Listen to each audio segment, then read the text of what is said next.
El contenido de este podcast está recomendado para mayores de edad. Los comentarios son responsabilidad de los anfitriones e invitados. El uso del lenguaje, así como algunas opiniones, pueden ser ofensivos. Se recomienda criterio y discreción.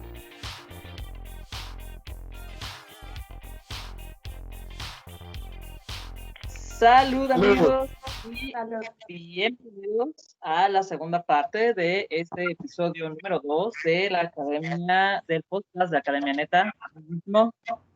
Y bueno, pues saludos a todos.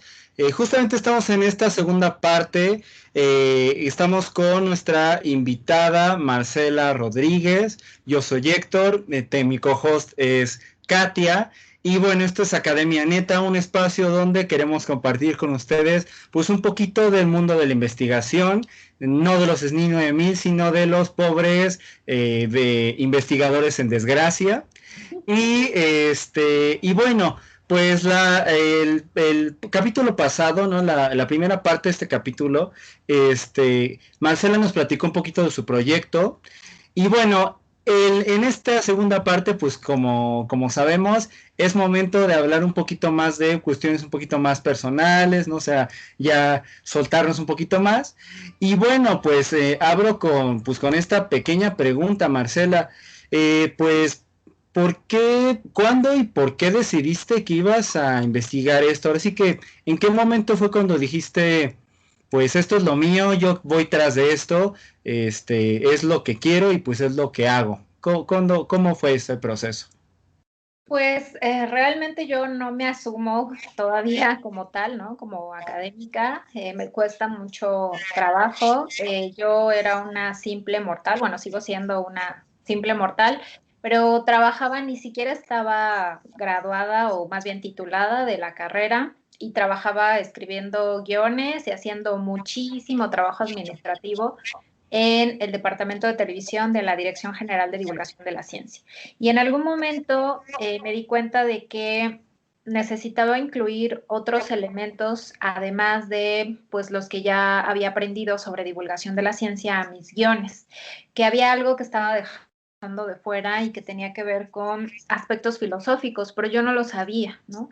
Hasta que descubrí la maestría en filosofía de la ciencia y pues la verdad es que siempre he sido muy ñoña, ¿no? Desde la primaria, la secundaria, entonces me gusta mucho, siempre me ha gustado mucho leer, estudiar, pero estaba en una época deprimida, ¿no? La verdad, estaba insatisfecha con mi trabajo y un poco me acerqué a la academia como para resguardarme, ¿no? Y tratar de encontrar cobijo a esta depresión que traía y además un burnout horrible ya de trabajo de varios años.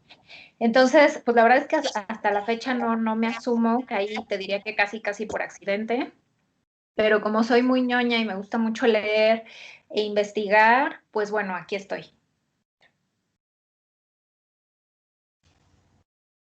Pues sí, yo creo que algo que es común a todos nosotros, ya creo que es como algo que ya se ha repetido en lo que llevamos grabado hasta ahorita, es que, o sea, la ñoñez es algo que corre por nuestras venas y que ya lo decíamos, ¿no? En el capítulo piloto, es necesario. O sea, si no eres ñoño, yo creo que no la aguantas porque, pues justo, o sea, las cargas de trabajo son brutales.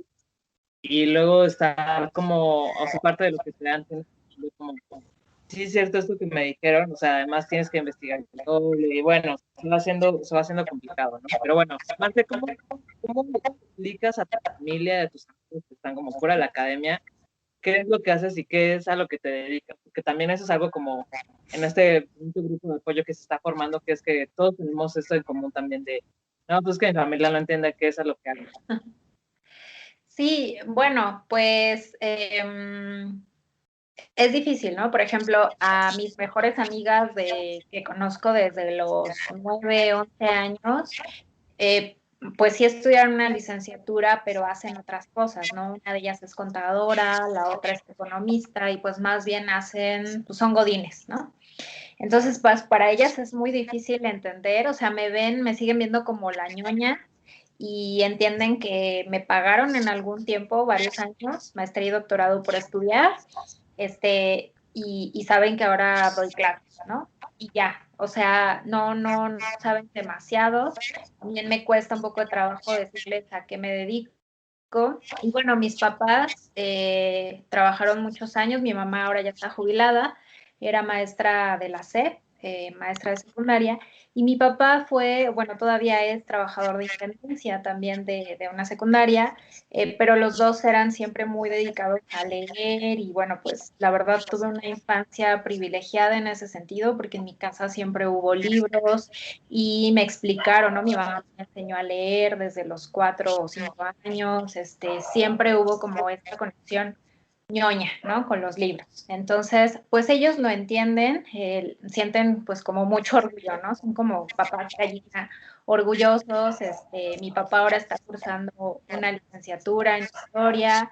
Entonces, pues un poco conoce, ¿no? Este mundo, pero muy recientemente, ¿no? Es algo que él no pudo concluir cuando era joven, o digamos cuando tenía la edad de hacerlo, porque tuvo que trabajar desde muy, desde pues adolescente. Ay, perdón. Entonces, pues bueno, lo entienden, ¿no? Pero la verdad es que sí es difícil explicarle a la gente qué haces, ¿no? Mi suegra también de pronto en algún momento pensó que era doctora en ciencias y le dije, no, es filosofía de la ciencia, y tampoco terminaba de entender qué hacía la filosofía o qué tenía que hacer la filosofía con la ciencia. Es difícil, sí. Sí, justo platicábamos en una emisión anterior, Katia y yo, de cómo, por ejemplo, de repente, digo, en el caso tuyo, pues bueno, tus papás pues se dedican a la academia, ¿no? Desde otra perspectiva, pero se dedican, ¿no? A dar clase y ya es un punto más, pues porque tienen más nociones de esto, ¿no? Sin embargo, como dices, tus amigas, ¿no? Y de repente es así como de, oye, pero te pagan, o sea, escribes artículos y te pagan por eso, ¿no? Justo platicamos eso, ¿dónde te pagan? O por ejemplo, ay, oye, estás coordinando un libro, ¿cuánto te van a pagar? O ¿cuánto te va a tocar de regalías? Y todo así como de, Nada. no, no, no. Entonces, sí, es bien complicado eso, ¿no? Pues de darnos a entender a veces, ¿no? Sobre todo, pues, de repente, justo creo que pasa mucho eso con amigos que llegamos a tener, ¿no? Que tienen como carreras así muy prácticas, como dices, contador, ¿no? Abogados y así, que de repente es así como de, ¿tú qué haces? No, pues yo me dedico a la investigación y doy clases, o sea, y por ejemplo, cuando piensan que das clases es como de, pues sí da clases, o sea, pero como que nadie profundiza mucho en eso, ¿no? Entonces es algo por ahí. Sí, es complicado, es difícil para la gente que no está en la academia explicarle, y bueno, la gente que está en la academia sabe, ¿no? De lo que implica, pues esto de que no te paguen prácticamente nada, ¿no? Y entonces es como de, ¿y entonces de qué sobrevives o cómo sobrevives? Y por ejemplo, en este sentido, o sea, digo, desde tu perspectiva, hablando de esta cuestión, ¿tú crees que la academia es muy cerrada o que es abierta con el público? O vaya, en tu experiencia, ¿tú qué es lo que has podido percibir? O sea, la academia sí es un lugar de otro estatus, vaya, o sea, que no permite la entrada de profanos, por decirlo así. Yo creo que sí es un poco, hago una comparación con lo que ocurre con la comunidad científica, ¿no? Que acabamos de hablar en el bloque anterior, que sí es gente en la mayoría que es bastante elitista, ¿no? Y que es como una pirámide, en tanto que necesitas de pronto que haya un investigador reconocido que te recomiende y te invite a entrar, ¿no? A ciertos seminarios o a cierto posgrado, a dar las clases. O sea, de pronto sí es suerte, pero también es mucha recomendación para que por lo menos haya alguien que te recomiende y que, digamos, que avale tu entrada, ¿no? Al final es un gremio. Sí, a mí me ha cerrado. No todos son difíciles, pero por ejemplo, a mí me pasó este año y bueno, una de las malas experiencias académicas que he tenido a principios de este año, quien fue mi tutora o una de mis tutoras de doctorado me invitó a un seminario y la verdad es que la mayoría fueron amables. Ya eran la mayoría doctores, doctoras o incluso postdocs. Y solo una de estas personas sí fue bastante pues digamos, hermética, y además cuestionó muchísimo lo que yo hice, y sí lo hizo, me parece, de una manera, pues podría decirse que grosera, ¿no? Incluso mi tutora se sintió un poco apenada y me dijo, no, no, no, yo voy a hablar con ella. Entonces sí podría hablar como de esta cerrazón y de este hermetismo que ellos tienen, y de este recelo a que entre gente nueva, ¿no? Sobre todo cuando es gente más joven y que también de alguna manera es más preparada que ellos, ¿no? Porque además, bueno, pues en la UNAM, en donde pues ahí también es difícil, ¿no? Es un ambiente laboral muy, muy difícil, no solo el académico, sino en general el ambiente laboral de la UNAM, ¿no? Administrativo, etcétera. Entonces, es difícil, la verdad es que es muy difícil entrar. Para mí lo ha sido. Y ni siquiera podría decir que estoy adentro, ¿no? Para nada.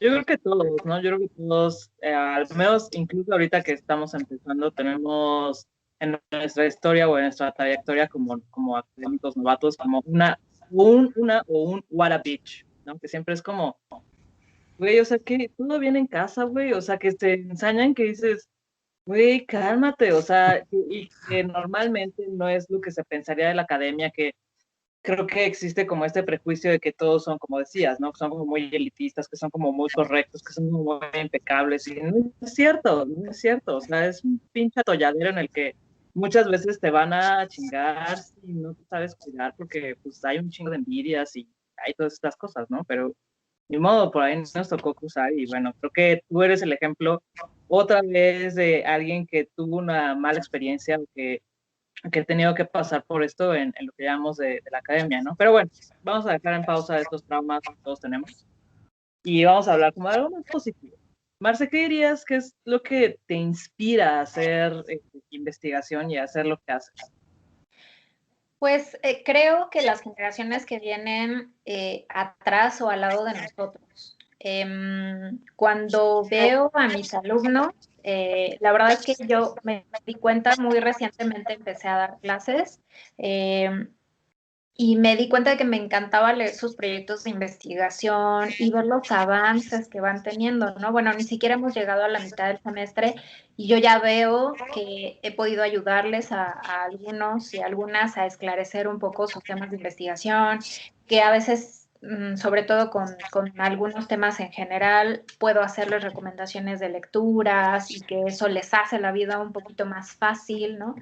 Ser como compartir la experiencia, ¿no? Iba a decir guía, pero me parece muy pretencioso, ¿no? Compartir la experiencia, compartir la bibliografía, compartir el camino que fue muy difícil para nosotros y que de alguna manera algunos sí tuvimos como quien nos ayudara o quien nos guiara, o por lo menos tuvimos compañeros de posgrado con los cuales compartíamos todos estos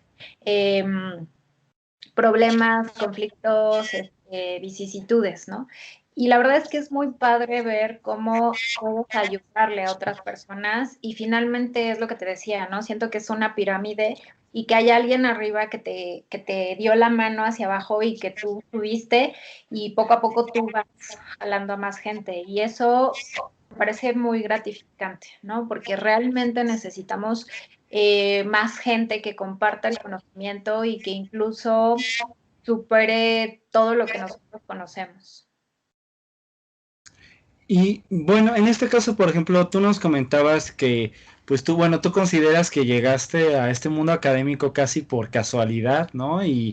Pero, o sea, ¿cómo ha sido tu experiencia en la academia? O sea, hasta este punto, a lo largo de, pues, de tu carrera como académica, que finalmente, pues, aunque no te la creas, pues sí lo eres, ¿no? De hecho, te admiro muchísimo.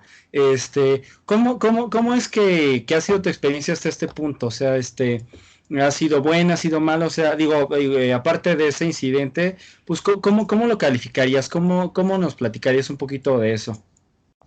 Pues la verdad también he tenido muchísima suerte y muy buenas experiencias, ¿no? En realidad yo veo que hay muchas personas que tuvieron conflictos con sus tutoras o sus tutores en la maestría, y la verdad es que yo desde la maestría tuve muchísima suerte en elegir sobre todo a mujeres de gran conocimiento, de gran corazón, y que además fueron guías fundamentales para mí, ¿no? Y bueno, en el doctorado, en la maestría todas fueron mujeres y en el doctorado ya involucré, por ejemplo, al doctor Julio Amador y también, ¿no? Me parece que he tenido muchísima suerte en que la gente, los académicos ya de prestigio que me han guiado de manera muy amable y que casi me han explicado las cosas en ABC, ¿no? Y por eso yo me siento comprometida con las siguientes generaciones, ¿no? O con la gente que se está preparando, no necesariamente más joven que nosotros. De hecho, pues mis alumnos de maestría, la mayoría son de mi edad o un poco más grandes, pero creo que es importante compartir y sobre todo replicar, ¿no? Esa amabilidad y ese tomarte de la mano y guiarte, porque pues es un gremio difícil y es un ambiente pesado, la verdad. Ok.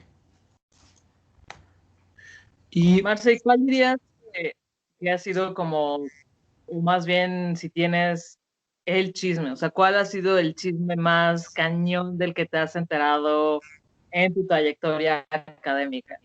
cabe mencionar, querida Marce, que, o sea, no es necesario que digas nombres, igual puedes inventarle Paquita, Juanito, ¿no? Etcétera, para que no te metas en problemas. Digo, de cualquier manera, pues muy probablemente, pues muchos sepamos más o menos, ubiquemos de quién se habla, pero pues no, ahora sí que invéntale ahí unos nombrecillos si gustas, ¿va? Que un poco la intención de esta pregunta es como dejar de lado ese prejuicio de que todo en la academia es como muy polite, la chingada, y es la intención de esta pregunta. Así es que elige el peor, el que más traumada te tenga, el más carnoso que tengas. Así que tú descósete, no te preocupes. Pues sí, sobre todo situaciones, mmm, no puedo decir nada de lugar porque ya estaría incurriendo en revelar datos, pero sí fue hace tiempo y pues fue un académico que tuvo relaciones amorosas con algunas de sus tutorandas, estudiantes y pues fue desastroso, ¿no? Sí, como ese tipo de historias, ¿no? Que además suceden en todos lados, ¿no? El hecho de que haya relaciones entre compañeros de trabajo y todo esto, pero pues se armó ahí un flote porque lo cacharon y era más de una y bueno, pues cosas así. Sí, de ese estilo.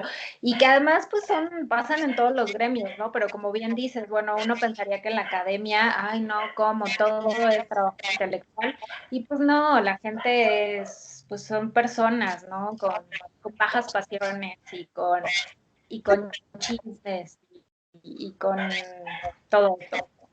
Muy bajas pasiones, digo, de hecho, o sea, eso que mencionas, o sea, no es, o sea, pues yo que, o sea, me voy a aventurar a decir algo muy poco científico, muy poco profesional de mi parte, pero yo diría que no hay escuela donde no lleguen a pasar ese tipo de cosas, ¿no? O sea, por ejemplo, tan solo en mi experiencia en la universidad, no y en la facultad, pues sí, yo me enteré de dos que tres profesores que andaban con dos que tres compañeras que iban 1 o 2 grados arriba de nosotros que íbamos en primero o segundo semestre, ¿no? Entonces sí es como una cosa ahí bien delicada. Sí, Sí, sí, yo creo que justo como dices, Héctor, o sea, todo el mundo se entera de un chisme de ese tipo en todos lados. O sea, yo me enteré cuando estaba haciendo la licenciatura de un profesor que usaba su cubículo de Tuburio de la Pasión. Y luego acá donde hice la maestría, igual, o sea, igual quemarse así de fulano, lo que contó Omar, ¿no? En el episodio pasado, o sea, un académico, vaca sagrada, muy encumbrado, muy SNI 9000 y que sostenía con alumnos y con alumnas, ¿no? Que también era como variopinto del señor, ¿no? Pero, y como dice, creo que ese es como el común, es como el chisme clásico que ya podría incluso volverse cliché, ¿no? y que además en esta época, pues sí, uno debe de tener cuidado. Bueno, creo que ya a nivel posgrado, pues la mayoría son mayores de edad, ¿no? A lo mejor en licenciatura, pues podría ser que sí, podría ser que no. En posgrado, pues creo que ya todos somos adultos, ya sabemos lo que hacemos, o sea, difícilmente se podría hablar de acoso, sí existe, ¿no? Sí lo hay, ¿no? Porque pues finalmente son figuras de autoridad que se meten con estudiantes, es decir, sí tienen un rango mayor y puede haber como es obligación, ¿no? Como esta cuestión de acoso a las estudiantes, sobre todo, también puede haber como hacia los hombres, pero pues más bien es como de manera voluntaria, relaciones voluntarias, pero que ocurren con más de una persona y se desata el caos. Sí, sí, aunque bueno, aquí ya hemos platicado en una emisión pasada de un chisme por ahí de Romeo y Julieta, ¿no? De los Montesco y los Capuleto, porque eran dos grupos de investigación opuestos y que tenían un romance ahí y les dijeron, córtalas porque no puede estar ahí. De hecho, sí, sí la cortaron, ¿no? Pero como dice, sí, o sea, híjole, pasan de cosas bien raras y bien extraordinarias en este mundo de la investigación. Y a todo esto, por ejemplo, pues, o sea, tú, digamos, tú en general, en tu perspectiva, ¿cómo has visto la academia? O sea, la academia es un lugar de gente unida, gente que se apoya, o al contrario, un nido de víboras donde pues andan esperando que te caigas o te ponen el pie, o algo intermedio. ¿Tú cómo lo ves? Pues yo creo que hay de todo. O sea, hay gente que sí te ayuda y que es auténticamente solidaria. Yo la verdad, afortunadamente me he encontrado a varios y varias de ellas que me han extendido la mano y que me han dicho, no entiendes esto, yo te ayudo, yo te busco bibliografía, me parece que investiga por aquí, investiga por allá. Pero también me he encontrado, y bueno, ya desde el posgrado, incluso profesores que tal parece que no quieren que te gradúes, o sea, de verdad es piedra tras piedra tras piedra, ¿no? Para que no llegues, porque yo no lo entendía así, pero en algún momento alguien me lo dijo, es que tú eres su competencia, ¿no? O sea, tú como alumno, como alumna, constituyes una persona que puede llegar a quitarle su puesto en un futuro. Entonces, pues sí, también hay este tipo de personas que no quieren que concluyas, ¿no? Porque significa competencia para ellos y para ellas. Yo diría que 50 y 50. Creo que afortunadamente yo me he topado más con gente bondadosa y que me ha acogido y que me ha ayudado y que me ha enseñado el camino, ¿no? Creo que, por ejemplo, hay gente que ya se sabe el camino, por ejemplo, hijos o hijas de académicos, que pues ya, ¿no? O sea, desde la licenciatura ya hicieron publicaciones, incluso amigos de sus papás, pues son los tutores, el ESNI 9000, ¿no? Y entonces la tesis se las dirigió un gran investigador, doctor, doctora, y pues hay gente que ya se sabe todo esto. Y ya vemos gente que no, que jamás tuvimos contacto con este mundo y que necesitamos mucha ayuda, ¿no? Porque pues no lo entendemos, y es algo muy nuevo para nosotros.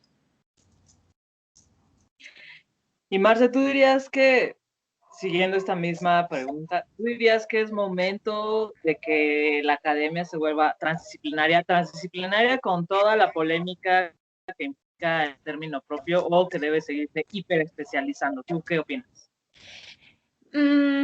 No, definitivamente tenemos que aprender a colaborar y creo que también eso es un tema controversial que me parece que ya está rebasado y que ya hay muchos proyectos que han sido exitosos precisamente gracias a la trans o a la interdisciplinariedad. Pero hay gente que sigue renuente, ¿no?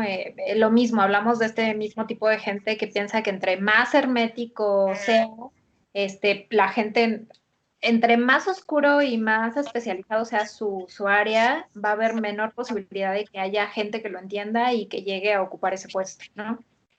Entonces, entre más te abras, pues claro, implica mayor vulnerabilidad, pero al mismo tiempo estableces redes de colaboración y me parece que así es como el conocimiento resulta fructífero, ¿no?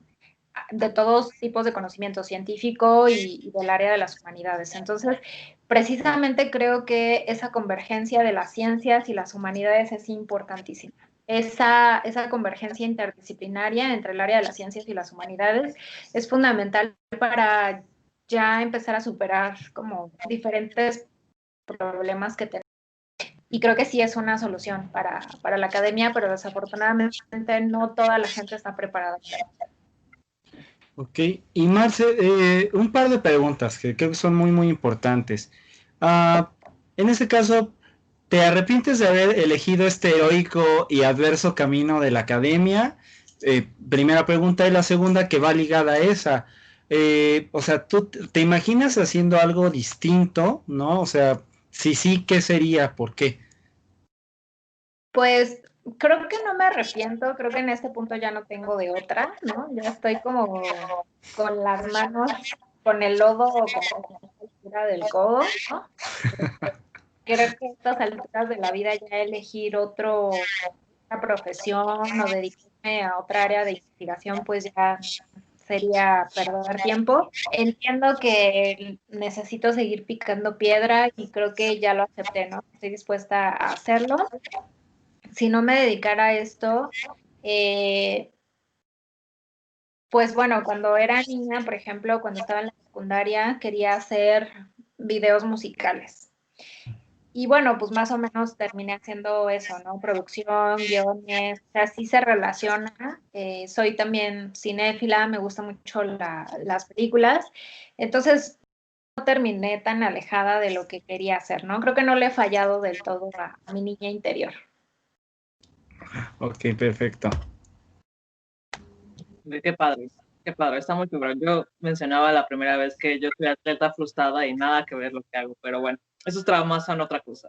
Este, oye, Marce, y bueno, vamos a hacer un ejercicio de imaginación.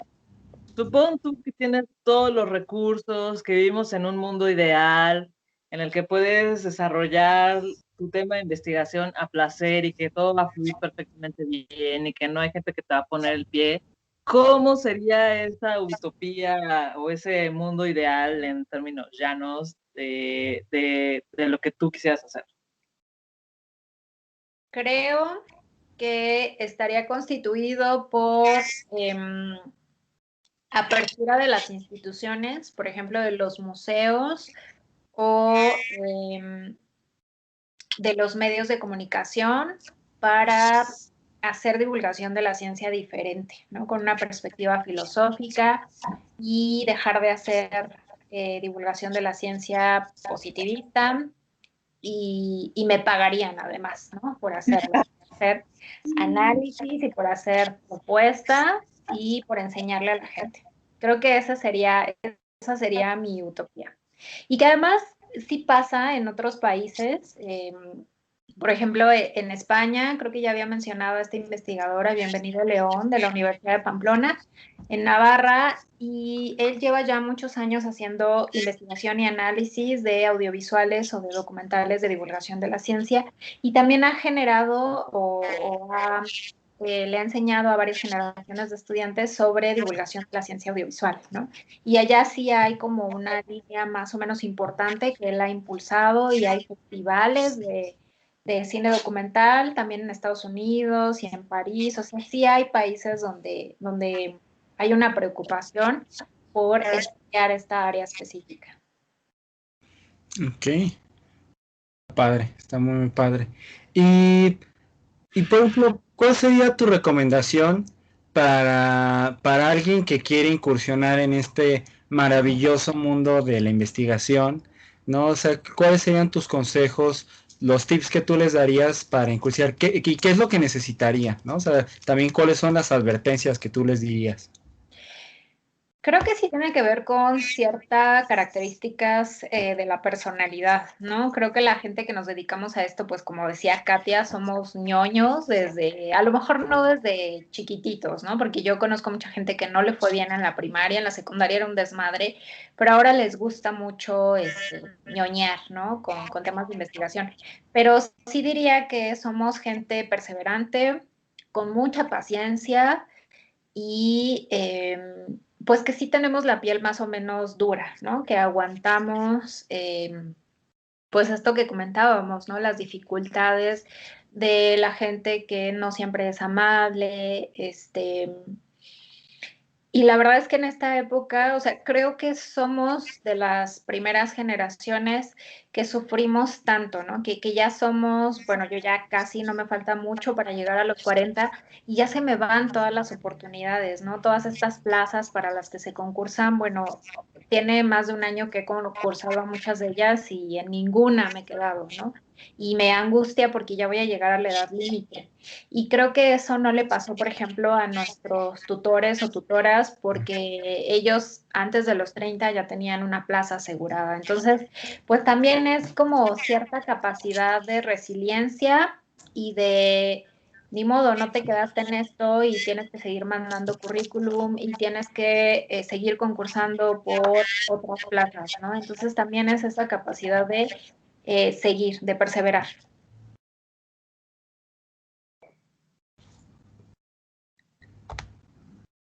Yo creo que todos tenemos como esa dificultad, ¿no? Pensar que sí, al elegir este camino de la academia, sabes que pues, tienes que terminar como dando clase, haciendo investigación y que por fuerza casi tus lugares de trabajo se reducen a una universidad o un centro de investigación, ¿no? Y sí, pues básicamente por eso todos tenemos como este hábito de tomar, ¿no? Porque de repente está complicado hacer otras cosas, ¿no? Entre que y también esa es otra discusión que deberíamos tocar en algún punto, que creo que parte de la canasta básica para los posgrados y para la academia debería ser como la terapia, justo como por estas cosas, pero ya vamos a dejarlo en otro lado porque si no nos van a dar las 12 de la noche hablando de eso.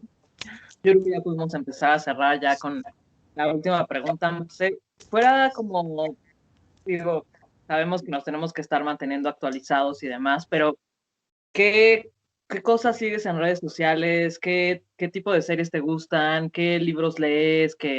¿Cuál es como tu gusto nerd o cuál es como tu gusto culposo, tu gusto, tu microplacer que no tiene que ver precisamente como con la academia? Pues ya les decía que soy cinéfila y me gusta la verdad de todo, ¿no? O sea, yo sí veo películas desde, ya sabes, las que están en la Cineteca. No soy muy de las películas de superhéroes, pero sí veo dos que tres taquilleras, ¿no? En series, pues también, ¿no? Soy también bastante adicta a Netflix. De repente, pues tengo que ponerme pausa porque o me concentro o me aviento toda la serie. Me gusta mucho. Mi placer culposo es Grey's Anatomy. La verdad, sí soy como muy de chick flick, la verdad, sí me gustan las películas románticas, soy súper cursi en ese sentido, pero también me gusta, por ejemplo, Game of Thrones, ¿no? Que yo sé que Héctor es súper fan, y es una serie que yo conocí apenas hace año y medio, no pensé que me fuera a gustar, y bueno, fui de las afortunadas que se aventó todas las temporadas, y yo sé que hubo gente que tuvo que esperar, ¿no? Todo que la empezaron desde el principio y tuvieron que esperar año con año. Yo no fui de las afortunadas que la vio de corrido. También terminé decepcionada al final, enojada, tuve un duelo. Y bueno, de lecturas, pues me gustan también las novelas de divulgación de la ciencia, por ejemplo, leo un poco lo que escribe Siddhartha Mukherjee. Me gusta mucho cómo escribe él, porque me parece que es un tipo de divulgación de la ciencia interesante que tiene que ver con escribir el proceso del trabajo científico, que era lo que les comentaba en la primera parte, pero además lo contextualiza, entonces aborda cuestiones de la historia y la sociología de la ciencia.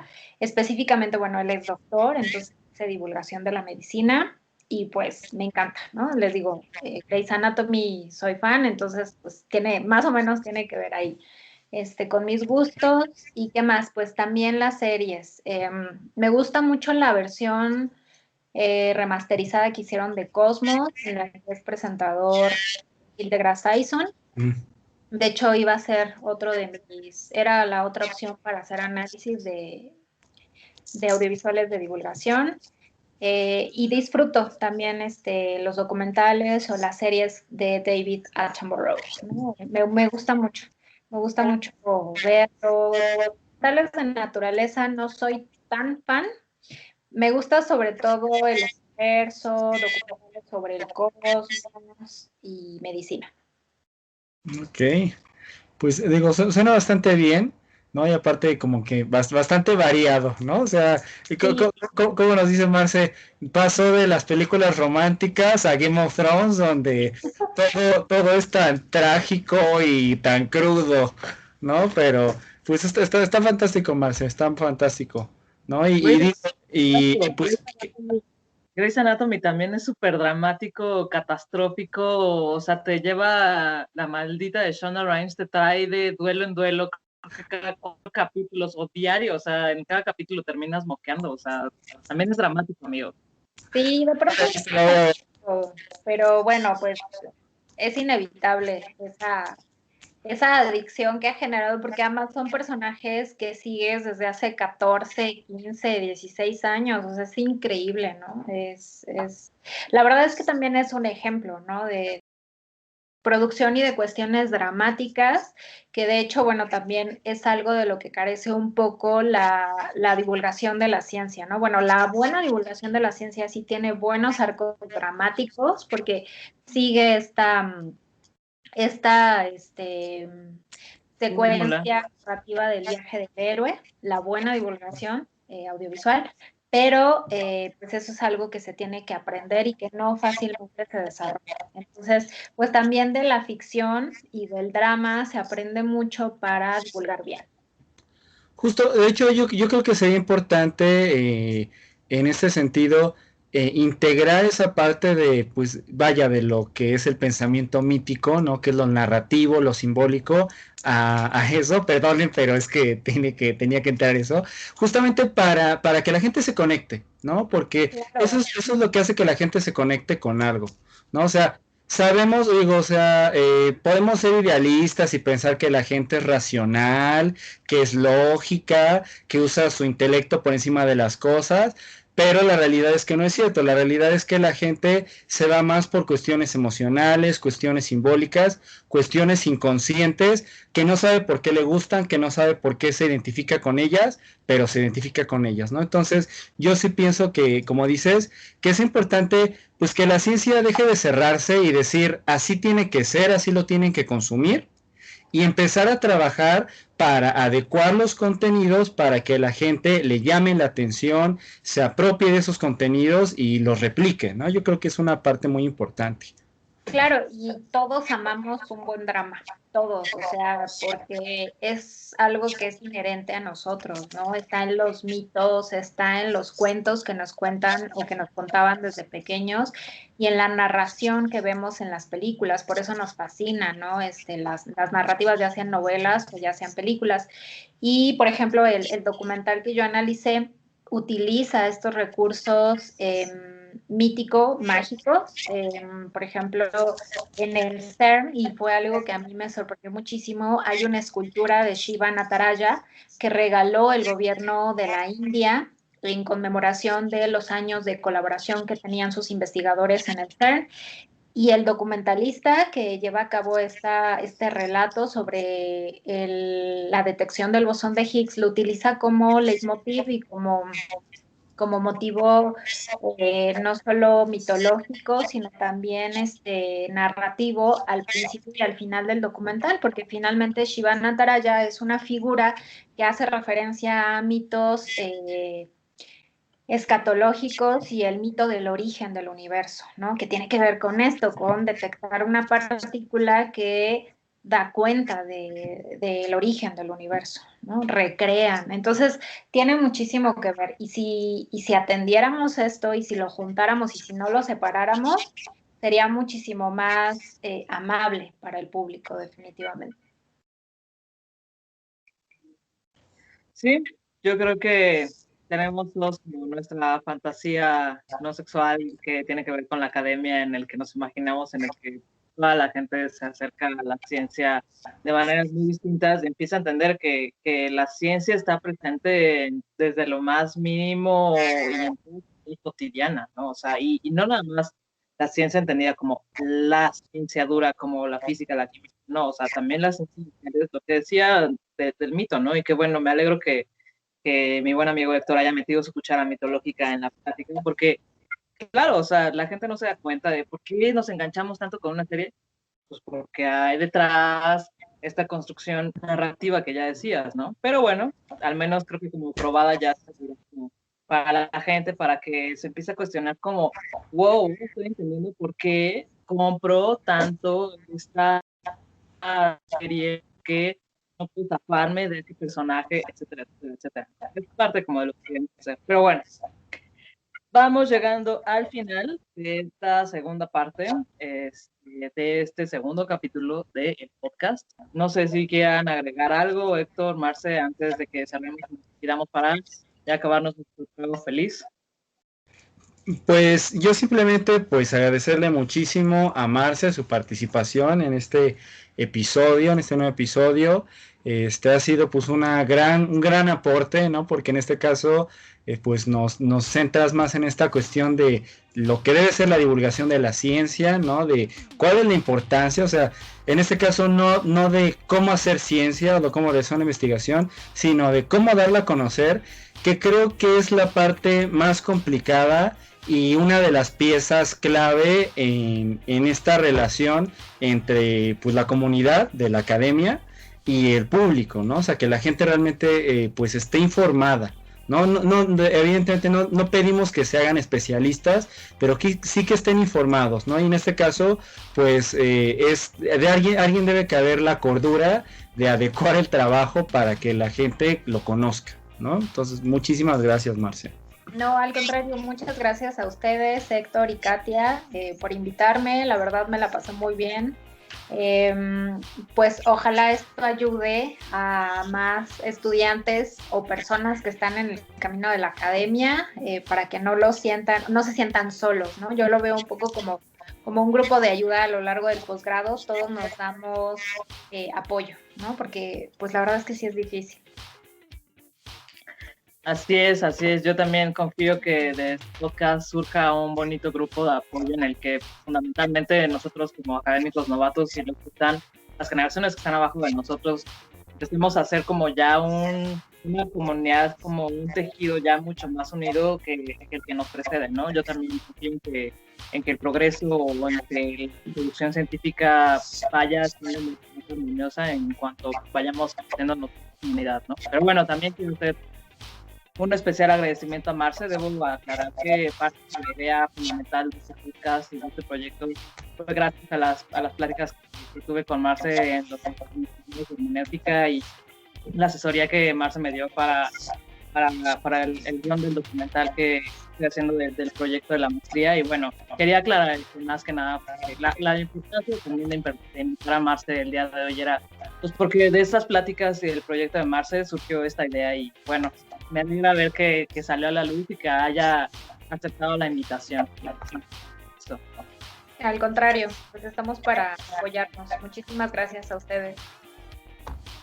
Pues muchísimas gracias. Aquí acabamos la segunda parte del segundo capítulo del podcast y pues ahí nos estamos viendo. Cuídense mucho. Recuerden, no dejen de hacerse preguntas y manténganse bien atentos y no malacopeen.